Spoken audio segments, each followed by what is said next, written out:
in a Montessori school since he was 3 years old. So I am a Montessori parent. So we don't want to have too many toys. We don't want to have a disorganized room. We want to have a nice organized room. And do some games where they can move their body. They can hop, they can jump, they can...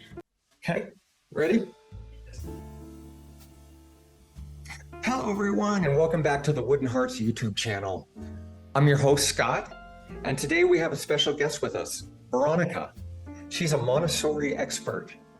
But before we dive into today's discussion, please click the subscribe button to receive more valuable videos. Veronica, could you tell us a little bit more about yourself? Of course, Scott. I would be happy to.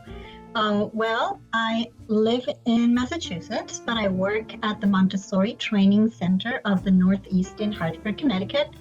And my role involves offering courses, Montessori courses to students. We do workshops for parents. And our work is not only limited in Hartford, but we also offer courses all around the world. Like we're gearing up to offer a course in Guatemala. So the work we do is incredibly exciting.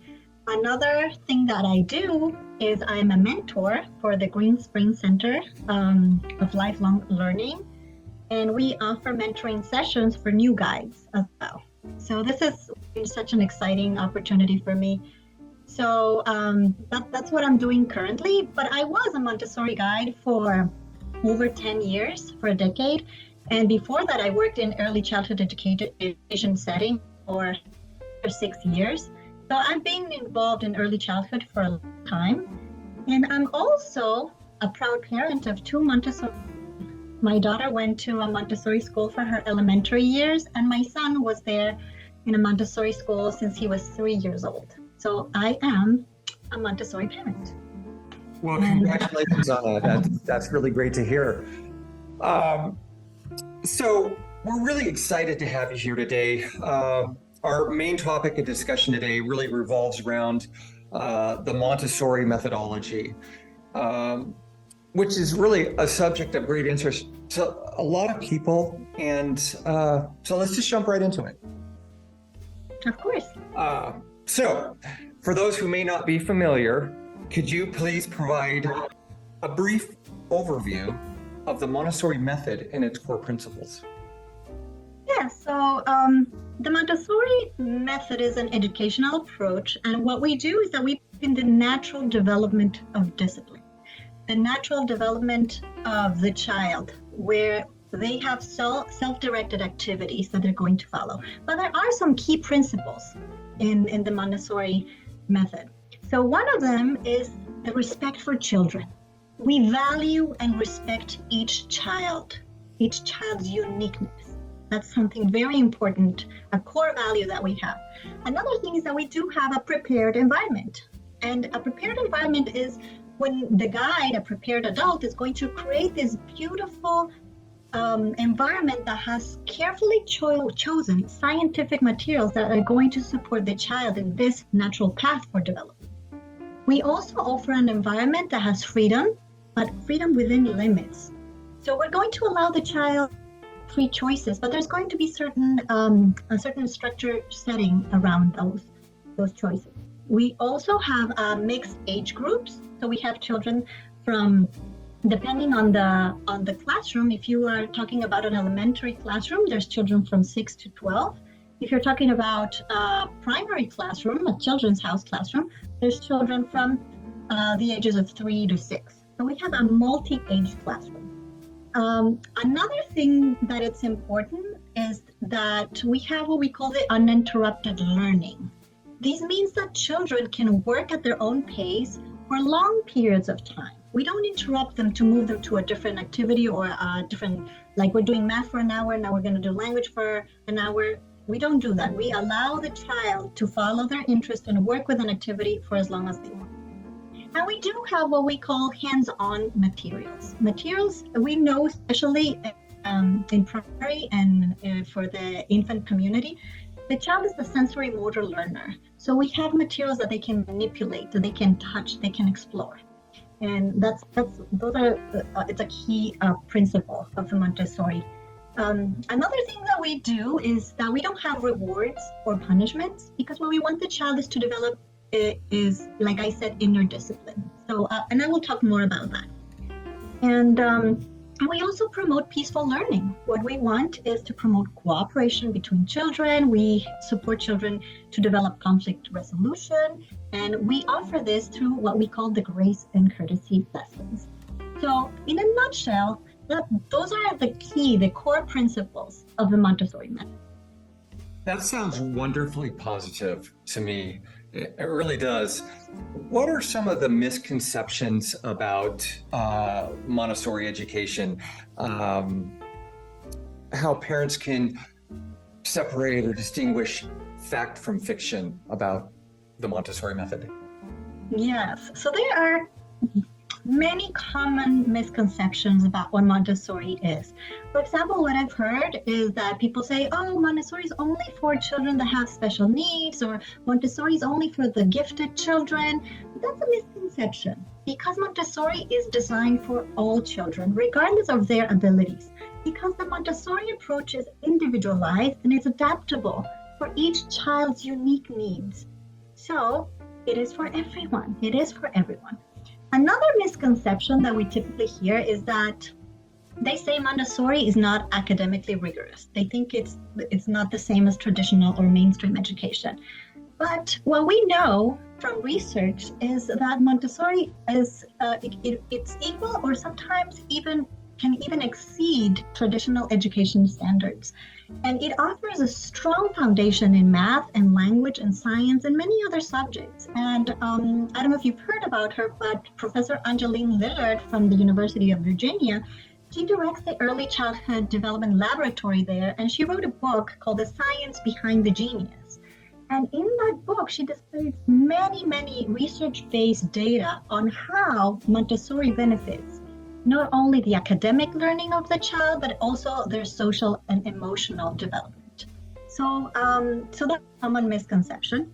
Another misconception is that Montessori does not have structure, that children can do whatever they want, that it's a free-for-all, and that's not true. It is a flexible structure, but there is a structure. We do have freedom, but we have freedom within limits. So children are allowed to work with the activities and work at their own pace, but there are some guidelines the child has to follow within the freedom that we offer. It is a common misconception is that Montessori is only for preschool children. That's something else that we hear. But we know Montessori has been designed for infancy up to adolescence. So Maria Montessori spent many years in India because she was exiled in India, and she developed what she called the cosmic education. And this cosmic education was the foundation for the method for children that are learning in the second plane of development, which is the elementary years. And she talked about how we should show the child the keys to the world, not only the world, but the keys to the universe, and how we can involve the child in connecting with the universe and understanding how everything works. So she recommended a farm-like environment, which is called the Earth Kinder, and the child can work with their hands and with animals and also learn some academic subjects, but they're in contact with nature. So Montessori is for all ages. So that's a common misconception. Also, Montessori, another misconception is that people think that Montessori doesn't have a lot of opportunities for socialization, which is not true. Because as I said, there's this multi-age approach where children that are older are mentors to the younger, and there's this beautiful synergy where they can communicate and they can for help and offer solutions. So there's plenty of socialization that happens in the Montessori environment. So that's another misconception. Yeah, so what I would recommend for parents is to do their due diligent research. Go to Montessori schools, visit them, sit down, observe what the children are doing, talk to other teachers, join different workshops. Like I said, I work at the Montessori Training Center Northeast as an auxiliary trainer, and we offer workshops for parents so that they can understand what is Montessori? What really is this beautiful, wonderful philosophy that we recommend for children? So those are some misconceptions that I've heard, and those would be my recommendations for parents or people that are just interested in knowing more about the method. Please write in the comments if you're already using the Montessori method in raising your children. And what are your impressions? So just one question I have, just briefly. You said infancy to adolescence. Can you just be a little bit more specific on that? Yeah, so Montessori, there's different, what Maria Montessori called the planes of development, and this is based on the stage theorist. She borrowed a lot of these theory from Piaget, or in Spanish we say, well, in Italian we say Piaget. So she borrowed this theory of the planes of development, and we have environments that are Montessori environments for children that are 6 months to 2.5 years of age. We call it the environment, we call that environment A to I, assistance to infancy. And it's a different environment because the child that is that has different needs at that time. They have different needs, and all the materials and everything that adult is going to do with a child is going to be pertinent plane of development, which would be the children's house environment, which goes from 3 to 6 years old. And the materials and the activities that the child is going to do there are different from the ones in the previous plane. Then we move forward to the elementary child from 6 to 12 years of age. And we also offer activities for that child that suit their developmental needs. And like I said, then we have the next environment, which be for children from 12 to 18, which is the adolescent program. And Maria Montessori recommended an Earth Kinder, a farm-like community for the child where he can be in contact with nature. Very nice. How can parents create a Montessori-friendly environment at home? And what would be the key essentials? Yeah, so we know that as parents, they're not going to be able to create a prepared environment like the one that a child would experience in a school with a prepared adult that has been trained in the Montessori method. But we know that there's some key basic principles about the Montessori philosophy that can be applied at home, right? So we're going to use what we have, right? So we can have a room, and it could be a space that we can even call it the Montessori room, right? And we're going to have some Montessori inspired activities, some Montessori inspired materials. So one of my first recommendations for parents would be to declutter and simplify. So regardless of your space limitation, we have to remember that the child is on what we call the sensitive period for order, okay? And science calls that windows of opportunity. So what the child is doing is they're trying to construct their brain, their personality, their reason. And they have to organize, they have to classify every sensorial impression that they have taken in since birth. So if we help the child by having a decluttered environment where everything is organized, everything is displayed nicely on shelves, we are supporting the child's development of reason and intelligence. So what we want to have a room that is not cluttered with a few activities on the shelf that are going to support their natural development, right? So we don't want to have too many toys. We don't want to have a disorganized room. We want to have a nice organized room. Another thing is the child-size furniture. So we're going to have low shelves that are the child size so that they can access the materials without hindrance. We are also going to have tables that are low so that the child can, maybe a small chair can sit and bring their activities to that table. So having child-sized furniture is important. Also, we're going to rotate those materials, especially if you have limited space and you just have maybe one shelf or maybe a couple of shelves that you can use in that room for Montessori activities. Then you're going to rotate the material. So you might have 3 activities for that week. And when the child loses interest, you're going to rotate and have something different for the child the following week. Or maybe the child continues to be engaged in those activities and you have them out for a couple of weeks instead of just one. So that depends on you and your observation of your child.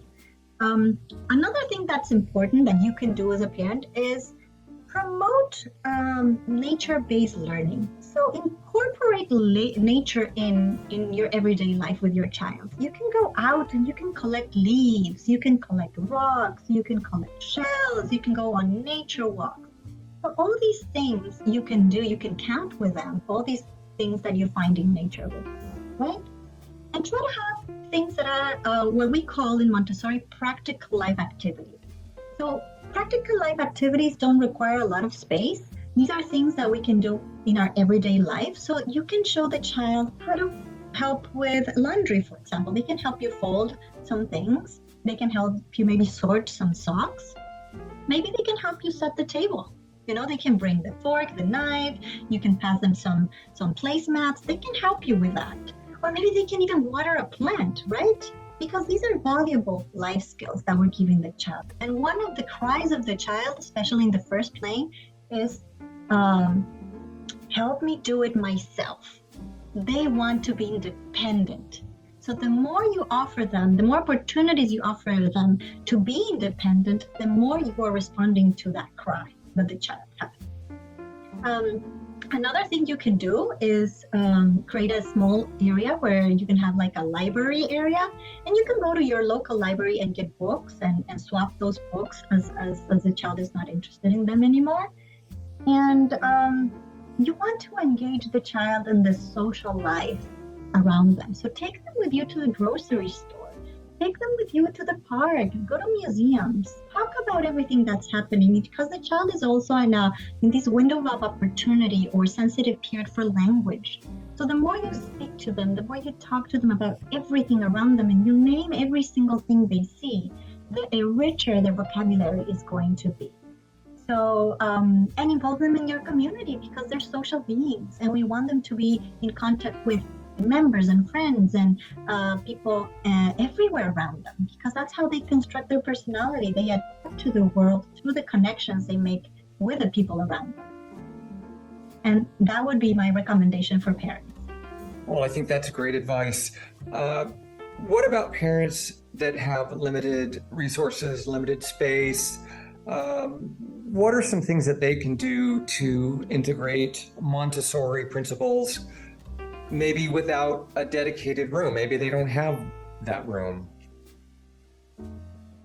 Yeah, so for parents that are busier and don't have a lot of time or don't have the space, they can have maybe just a little corner in their house. Just a little corner. Yeah, with just a small area where you can have some activities. And if they don't have time, you know, I always say, quality versus quantity. You know, try to, when you are with your child, be fully present, engage with them in whatever if it's 20 minutes, if it's an hour, just use that time and really enjoy being with them, paying attention to what they say. Remember, the child is in a sensitive period for movement. So if you're going to be with them, offer opportunities to move. You can go outside and do some games where they can move their body. They can hop, they can jump, they can go on a swing. They can, you know, when you're with them, the child needs to move. They're developing movement, especially they're in that first plane of development, right? If you are, the child is also developing their language. So as I said, read books with them, sing songs, recite poems, talk about everything you're seeing, touching everything that's happening around you. They're going to be interested. They love true stories. Tell them stories when you were young. Tell them stories when you were little. Oh, when I was little, I used to love skipping on, jumping on puddles just like you. You know, like tell them stories about how you were when you were a child, and they love that too. So engage them, be with them, and if you have limited time, that's okay. But when you are with them, just give them quality time. So the Montessori approach emphasizes independence and self-directed learning. How can parents encourage these qualities in their children? Yes. So, as I said, if you're going to prepare your environment or your house, or maybe if you want to prepare your house to support the child in developing their independence, you want to make everything accessible to them. So, for example, in their room, they should have access to their clothing. They should be able to open drawers and get their clothes out, or maybe you have small hooks where they can hang things and they can access them. They know where their shoes go. They know where their socks go. I even recommend parents not to put many choices of clothing. Maybe in a drawer, put maybe 3 or 4 choices, but they can choose what they're going to wear that next day. And so the more independence they have, the more self-directed they're going to be. You can also not offering constant assistance, for example. We adults tend to see a child that is struggling doing something, like putting on their shoes or putting on their socks or with a zipper, right? We want to zip it right away. We don't want the child to struggle. Well, offering unnecessary help is not going to support the child's independence. We should just meet the child where they are.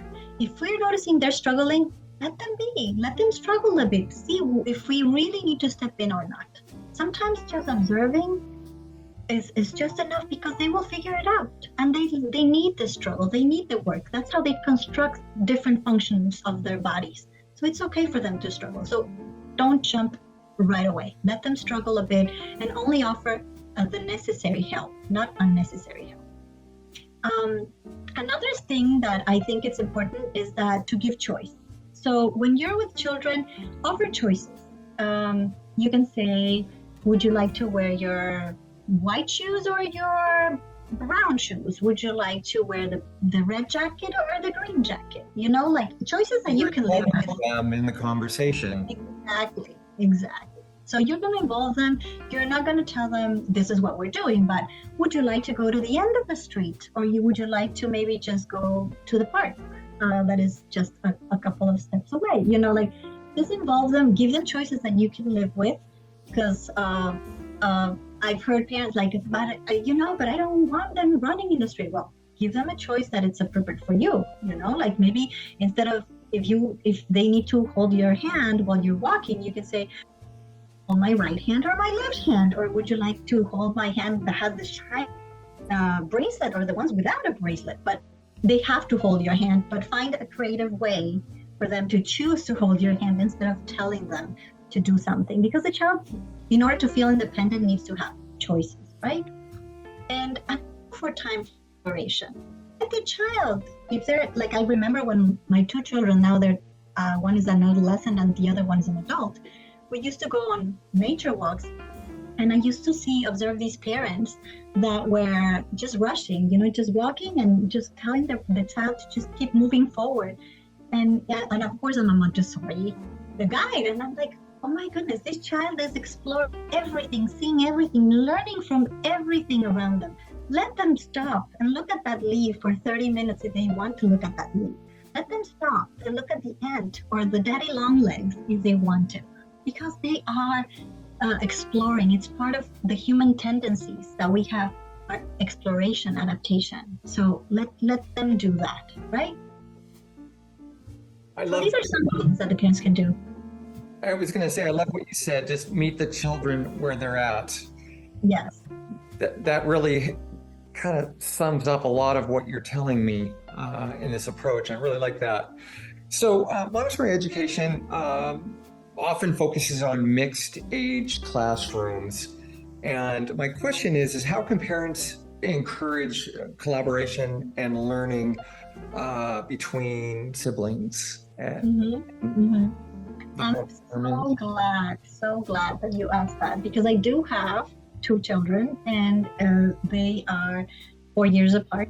And when I had my daughter, I did not have a Montessori education yet. I was a preschool teacher, but I was not knowledgeable about this multi-age approach that Montessori talks about in her method. And once I took my training and learned more about it, I began to implement all the things that I learned with my 2 children. And I understood how valuable it is to have this multi-age approach, where the young child usually looks up to that older child. They want to be like that older child. And that's why you see these siblings, these younger siblings, just trying to do everything the older child is doing, even if they can't, right?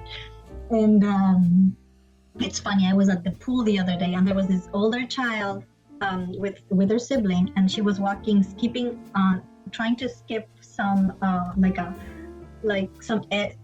edge. That she was trying to skip over an edge, and the younger child couldn't do it, but he found a way to skip and go over that edge just like the older child. And I was looking at that, and it's because the younger child wants to emulate that older child, right? So if as parents we realize that what our younger child wants to do is be like the older child, it's like we can support that older child to become a mentor, because older siblings love to share what they know. That builds their confidence, that builds their self-esteem. So if you notice that the older sibling has acquired a skill, they are proficient at something, let's say they're really good at art, making collages and gluing and making art. Well, that younger child maybe can have a lesson from the older child on how to use the glue stick, right? Or maybe that older child just learned how to tie a knot, and they can put on their shoes and they can tie their own shoelaces. Maybe that older child can show the younger child how to tie their shoelaces, or how to zip the zipper, or how to put on their socks. I remember my oldest, used to help me when I was changing my son's diapers, and she would just bring the wipes, and she would bring every single object that I was going to need in order to change a diaper. So involve them in everything you do. That older sibling wants to feel helpful, wants to feel like they are part of your community, and they are helpful members of your small family. So involve the older child and observe what are the youngest skills and abilities that haven't been developed yet, and encourage the older child to support and help the younger child, because they're going to connect and create a beautiful relationship that's going to come from helping each other, right? Absolutely. And what a great way to start off a sibling relationship through the years, by working together, at least to some degree. So I know that Montessori often uses minimal use of external rewards and punishments. How can parents motivate and encourage their children without these traditional methods? I'm going to go back to mention and talk about this child that we have. You know, if you have a younger child that is a toddler, or a child that is preschool years or kindergarten, we know that this child has innate needs, and current science corroborates this. And Maria Montessori talks about how this child developing their movement, their language, their will, their ability to reason, their ability to refine their senses, their cry for independence. They're developing all these, the construction. But when the child doesn't do what you want them to do, and then you resort to punishment, right? It's not because they don't want to comply. It's because there's something that's obstructing them from their natural path. So for example, if I ask a child to clean their toys, I'm like, please clean your toys after you use them, and that child does not put them away, and then I resort to a punishment or a reward. I say, I'll give you 3 stickers if you put away your toys. That's something I could do. But if we just start thinking, okay, why is this child not putting away their toys? Is there something that is an obstacle for them to complete that task? Is it because they haven't developed enough skills to do it? Is it because that child has not developed the willpower to do it? Right? Sometimes it's lack of confidence.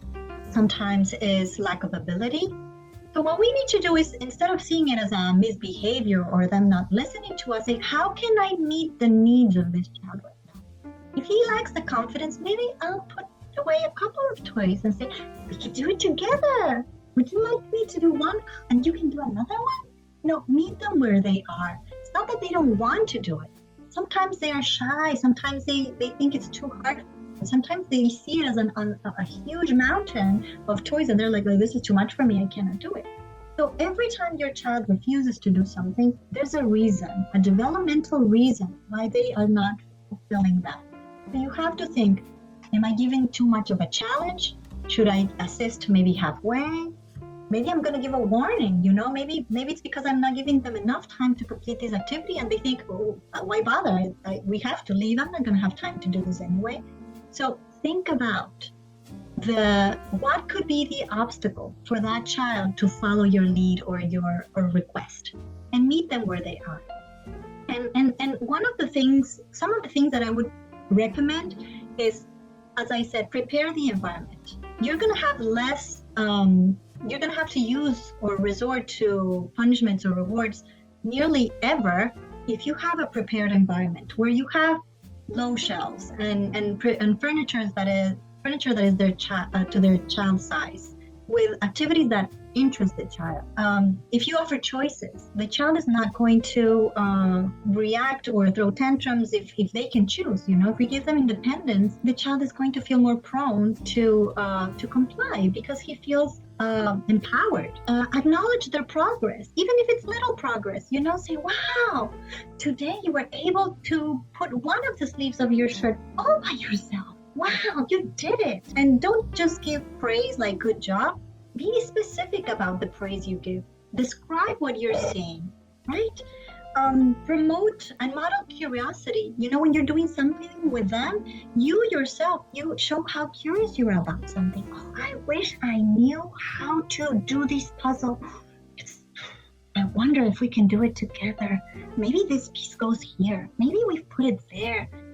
Model how curious you are about figuring things out with them.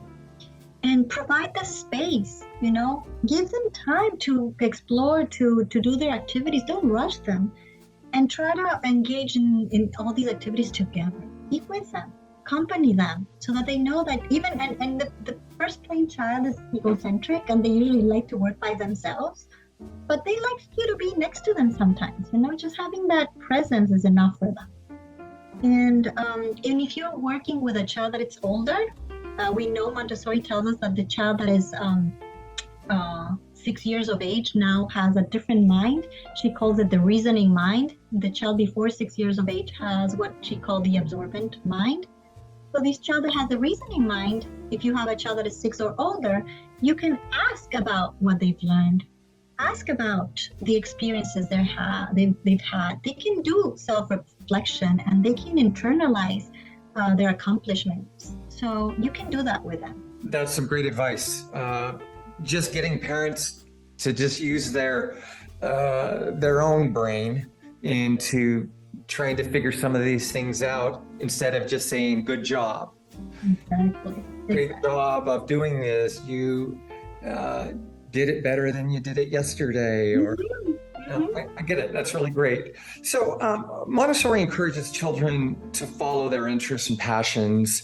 Some argue that this approach may not adequately prepare them for the workforce because all tasks may not be enjoyable. How would you address those concerns? Yeah, so I've heard that, and it's valid, because yes, you're not always going to have a task that you enjoy at work. But the beauty of Montessori is that it develops those skills that support you in even fulfilling those tasks that are not so enjoyable. So I'm going to give you an example. So Montessori supports independent learning and exploration. So the children work with materials that meet a need that they have. So I'm going to scaffold the process, and I'm going to show them a material that it might be fairly simple in the beginning when they're young. But then as they gain more confidence and more abilities, I'm going to show them materials and activities that are more challenging. And what I'm doing is I'm helping them build their confidence, right? And then when they have to do activities that are very challenging, like they have to do a huge work in math where they have to do addition with 4 digits, or they have to build a decanomial square. They have to do these big works, even though they're large projects. Because they have had a scaffolded process where they have acquired the skills to complete this big project, they feel the confidence to do it, even knowing that it's going to take some time to do it and a lot of effort. They will do it because they have had the skill. So if you translate what I'm saying to the workspace, it's the same thing. If you go into your workspace knowing that there is going to be a challenging project that you're going to have to tackle, but you feel that you have the abilities and the skills in order to tackle that project, even though you might not enjoy the whole part of it or the whole process, just knowing how fulfilled you're going to feel when you finish the task, you're going to be motivated to complete it. And that's the principles that we follow in Montessori. The children do it, and some parts of the project might be a little bit nitty-gritty and hard to do, but they will complete it because they like how it feels to accomplish something. They like how it feels when they complete an activity and they master it, and they like how it feels to be skillful, and they like how it feels to help others with the skills they have, because they become mentors to the younger children in the environment, right?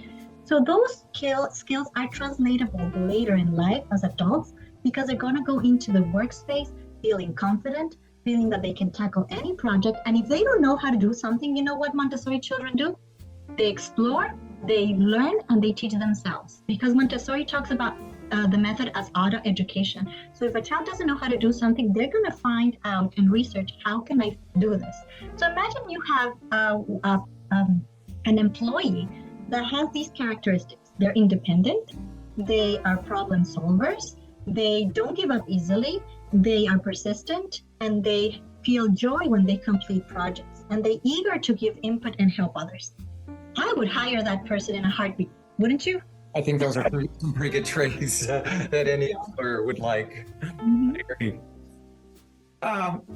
So I hope this isn't too difficult of a question, but along with what you were just talking about, what about learning skills about getting along with others through Montessori and applying that to the workspace?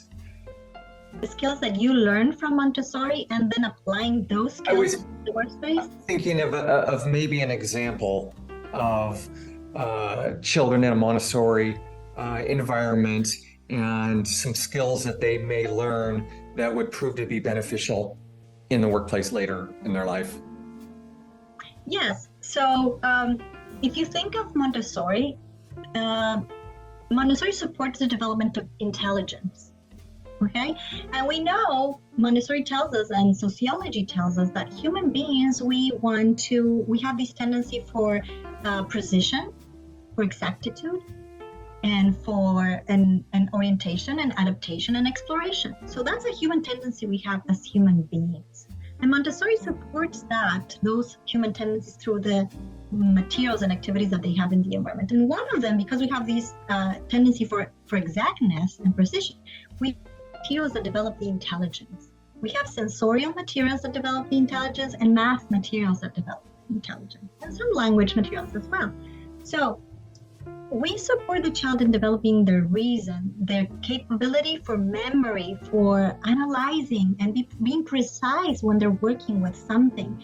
And so these types of activities that we have in the Montessori environment are going to be activities that are going to support the adult that's going to fulfill the employee later, because they will have a fully developed intelligence to be able to tackle different activities and projects in the workspace, because we and also they're going to be incredibly sociable, and not meaning that they're just going to be social butterflies talking to people, but they're going to be empathetic. They're going to understand what is a problem between my coworkers. How can I help with conflict resolution? They have practiced that in the Montessori environment when they were young. And we know, and science tells us, that the personality constructs the first 6 years of life. So if they have been immersed in an environment where there's conflict resolution, where there's peer-to-peer teaching, when there's activities that fulfill your needs for developing your reason and your memory, when you grow up as an adult, you are going to have all those characteristics formed in your personality, and you're going to bring that into any environment, your workspace, your family environment, with your friends. You're going to be this type of human being, well-rounded human being, because you have been in this holistic environment your first 6 years of life. That's a great answer to my question. You hit it right, the nail right on the head there. So Montessori advocates for limited screen time, technology use for children. You and I are talking digitally now. Do you think that this approach is still realistic in today's world and effective, or should Montessori try to adapt to the latest and new technologies? Yeah.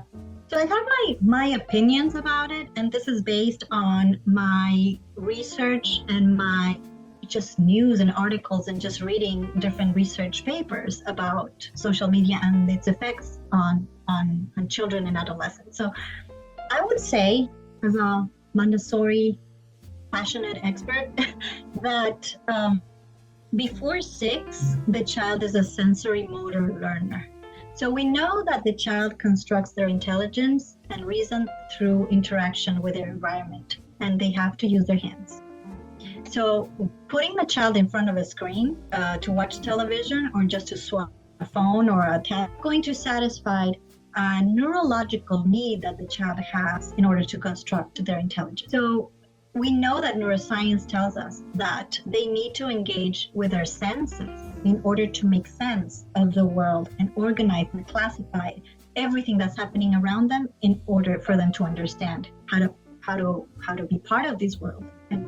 And so before 6, I would say that screen should be very limited. I would say take your child outdoors, let them explore outside, have hands-on activities, do a lot of art and music, and read books with them, and give them blocks and things they can manipulate.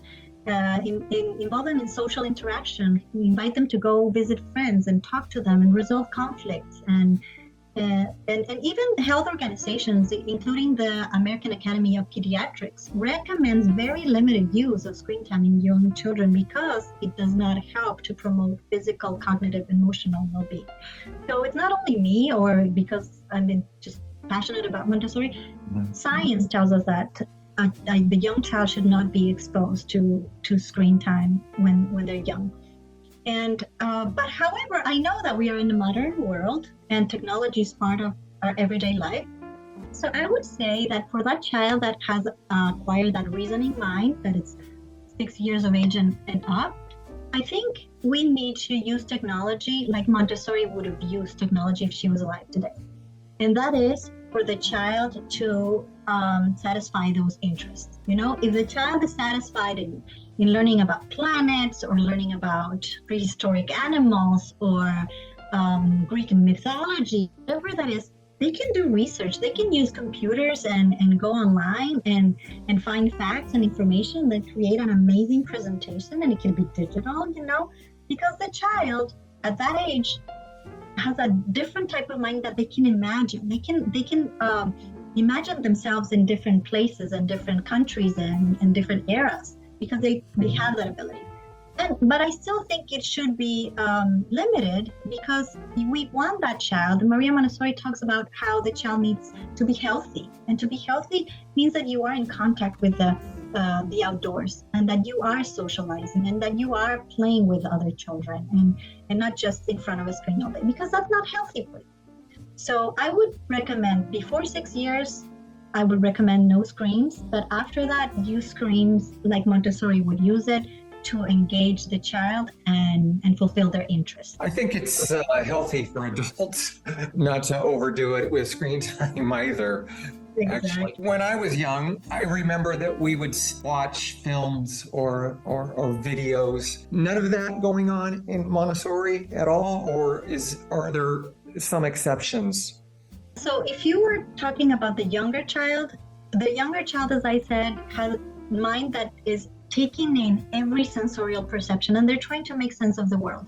So if you expose them to, Spider-Man or superheroes and things like that, this confuses the mind of, because seeing animals wearing clothes and people that have spider webs coming out of them, it's confusing for the child because it's not part of the real world. And if you know that this child is trying to make sense of it, this just does not allow them to do that. So if you are going to expose them to shows, maybe pick shows that are realistic. I had a child that was passionate about animals, especially spiders, and parents used to just download different YouTube videos about different spiders all around the world. And he would come back to the school and he would tell us all these stories about the different spiders that he was researching or looking on television or shows that the parents download for him. He had a little device where he could hear podcasts about different things in nature. he was fascinated with space. So he would hear podcasts about space, and different, the rover that landed in Mars, things like that. So if you are going to expose them to social media, but state channel, there's National Geographic shows that they can see, and it's real, and some of them are made for children, and they talk about, and that helps them understand and construct their personal world that they're living in. And for the older to imagine, they can project themselves to faraway land and make sense of these superheroes and all. That older child can be exposed to that, but as parents, I think it's our responsibility to have conversations with them afterwards. What do you think about? What was the moral? What do you think the superhero was trying to do when they saved that person? Or what do you think about the villain? Do you agree with that or not? Was it scary for you? And have those conversations where they can express their feelings, they can express what they understand, and make it a bonding time instead of just a passive time where the child is exposed to television. That would be my recommendation. I think that's a great recommendation. I've asked you a lot of questions. What are some of the top questions that you get from people that you talk to for the first time that really don't know about Montessori, or maybe they have misconceptions? Is there anything that you can think of off the top of your head that really pops out? Yeah, so it's funny because a lot of people think that Montessori is almost a cult. Like, is it a cult? What is that? Like, I haven't heard that.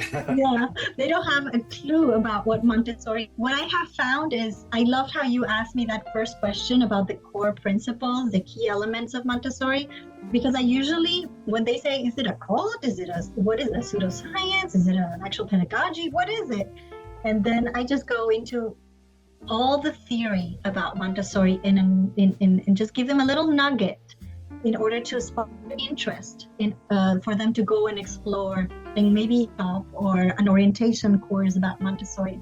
But yeah, so I think one of the questions is, what is it? What is Montessori? I don't understand it. Help me. That's one of the first things. And when you ask me about the misconceptions, a lot of conceptions that I touch on when I was talking to you are some of the things that people ask me. They think that Montessori is, and I have to explain to them how there's freedom within limits and how we encourage the development of self-discipline. So I think you covered most of the things that I've been asked. Good. Well, I guess really finally, and you did touch upon this a little bit earlier, but I want to kind of conclude, maybe sum up conversation with, as I had mentioned, I think I mentioned, parents in today's world have pretty demanding. Yeah. How can parents effectively incorporate Montessori principles into their children's lives, especially when they just don't have much time? Yeah. And it's true. It is not easy. Back from work and they're tired.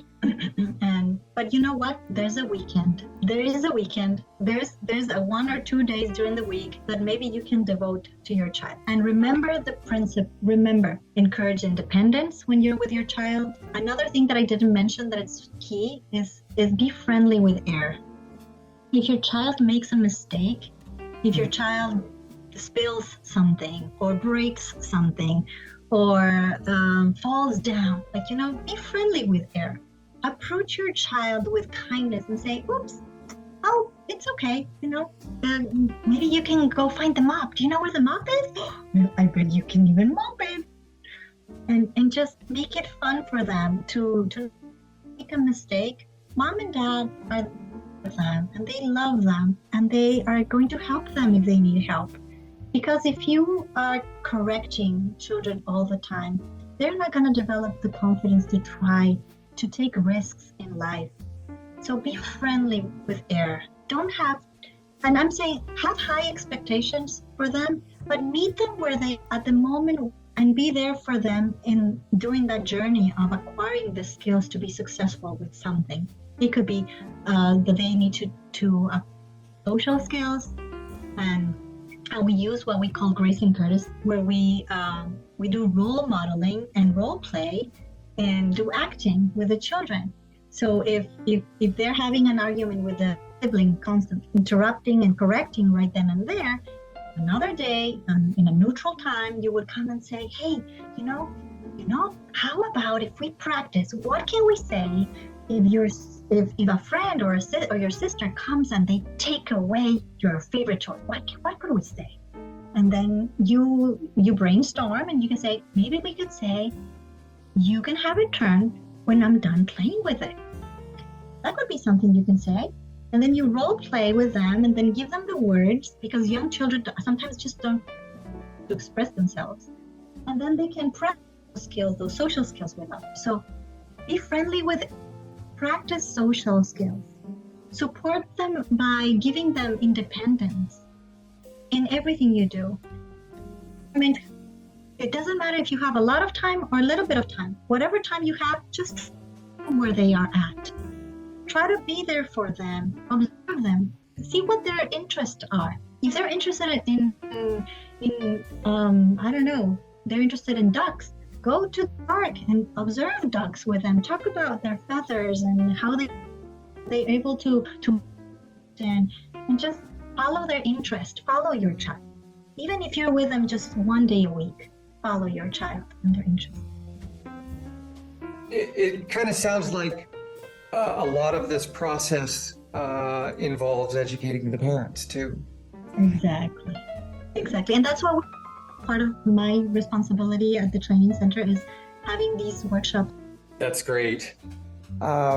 So thank you so much for sharing really, I feel very valuable information today for our viewers on Montessori, of course.